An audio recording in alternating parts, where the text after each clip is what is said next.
Inferno, Canto 13. Dante enters the second compartment of the second circle, which contains those who have done violence to themselves and their possessions. The first are chained into rough knotted trees, in which the harpies build their nests. The second are torn by dogs. He converses with Pietra de Avine. The other bank had Nessus scarcely gained, when we betook ourselves into a wood, which not a trace of any path contained, no verdant leaves but of a dusky hue, no polished boughs but knotted coarse and rude, nor fruits were there, but thorns with poison too. Not by the beasts that spurn the richer ground are stalks so rugged, or such tangled trees betwixt Cecina and Cornetto found. There the foul harpies build their nests, by whom the Trojans were expelled, the Strophides, with mournful augury of ills to come. Human their necks and visage, clawed their feet, broad are their wings, and plumed their paunch profound. Loud wailing in the gnarled trees they sit. Ere thou advance, my master then began, know we have entered on the second round, and in it still are destined to remain, till we arrive within the sandy plain. Wherefore observe, for things will meet thine eye, whence confirmation will my words obtain. Now lamentations from each side resounded, but none who uttered them could I decry. Whereat I stayed my footsteps all confounded.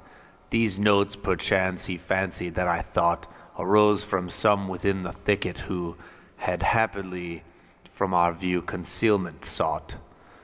For straight he said to me, if thou shouldst steer from any of these trees a single bough, unfounded will thy present thoughts appear. A little way I then stretched forth my hand, and plucked a twig from off a knotted tree, whose trunk exclaimed, why thus my branches rend? When the black blood in streams began to roll, again it cried, why dost thou torture me? Dwells not a spark of pity in thy soul? Now turned to stocks are we, who once were men. Thy hand to pity should have more inclined. E'en had our souls the souls of serpents been, like to a sapling lighted at one end, which at the other hisses with the wind, that finds a vent and forth deep groans doth send. So from the broken twig both words and blood flowed forth, whereat I dropped it on the ground, and like a man by fear oppressed I stood. Had he been able to believe before, O injured soul, exclaimed the savage profound, what in my verses he hath seen of yore, he would not thus thy suffering branch have torn, but so incredible it seemed that I advised him to the deed which now I mourn. But tell him who thou wert and what thy name, that he returning to the world on high, as some amends may renovate thy fame. Answered the trunk, so sweet thy winning tongue, I need must speak. Nor let it anger thee, if I should happily my discourse prolong. No, I am he who held the double keys of Frederick's heart at pleasure turned by me, or locking or unlocking with such ease, that no one else his confidence enjoyed. With faith so true I filled that office high, e'en sleep was banished, life itself destroyed. The wicked meretricious dame, who never from Caesar's dwelling turned her wanton eye, that death, that vice on courts attendant ever, fired all against me. They again the mind of Caesar so inflamed, that in short space my blushing honors were for woes resigned. Indignant and high swelling with disgust, in death I thought I should escape disgrace, though just to others, to myself unjust. Now by these fresh and tender roots I swear, I never broke the faith I owed my lord, who merited so well the fame he bare. And if you e'er regain the light from heaven, let honor to my memory be restored. Still suffering from the blow by envy given. The poet waited till his speech was o'er, and then addressed me. Let not time be lost, but speak, and if it please thee, ask him more. Do thou, I said, entreat him to impart what thou believes will satisfy me most. I cannot speak, such pity fills my heart.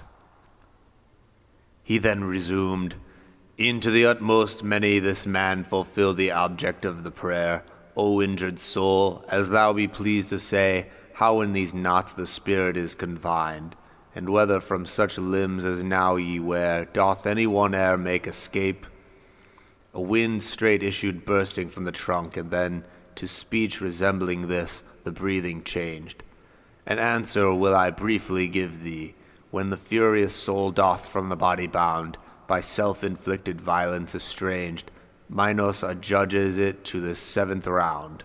Within the wood it falls and taketh root, wherever chance the hapless soul impel, and there like a grain of spelt doth shoot. A sapling grown, it mounts a savage plant, then feeding on its leaves the poppies fell, give to the anguish that cause a vent. Like others, we shall seek our mortal clay, but none again their bodies may resume. Man merits not the boon he throws away. Here shall we drag them through this mournful glade, and they shall be suspended mid the gloom, each on the thorn of his tormented shade." Still near the trunk we stood, attention bound, believing it might wish to speak again, when we were startled by a sudden sound, in like to one who at his station armed, when the wild boar and dogs rush on amain. Here's the loud crash of bows and beasts' alarm. Lo, straightway on the left appeared in view 2 torn and naked, who so swiftly fled that all impediments were broken through. "Now haste thee, death," the foremost cried. The other, who was somewhat lagging, said, "O Lano, not so hasty was the stride." When moved the limbs from Toppo's bloody field, and then, for probably his breath was spent, he rushed into a bush and lay concealed. Behind there was a savage wood, replete with black and ravening dogs on blood intent, like greyhounds just set loose, so light and fleet.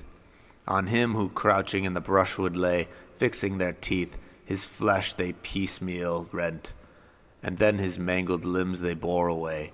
My faithful escort, seeing me refrain, caught up my hand and led me to the tree, which through its bloody fissures wept in vain. "O James St. Andrea," was its bitter cry, "of what avail to make a screen of me? In thy unhallowed life what part had I?" My guide exclaimed when nearer him we stood, "Say, who wert thou who thus through many a pore breaths forth thy mournful speech commixed with blood?" "O souls," he said to us, "who are arrived to view the shameful desolation sore which of its leaves my body hath deprived, collect them to the foot of yon sad tree. Mine was that city which exchanged of yore for John the Baptist, her first guardian. He will always use his means to make her sad, and were it not in passing Arno o'er, a partial view of him may still be had. Those citizens who built her up again on ashes left by Attila aboard, their mighty labors had bestowed in vain. From mine own roof I swung the fatal cord."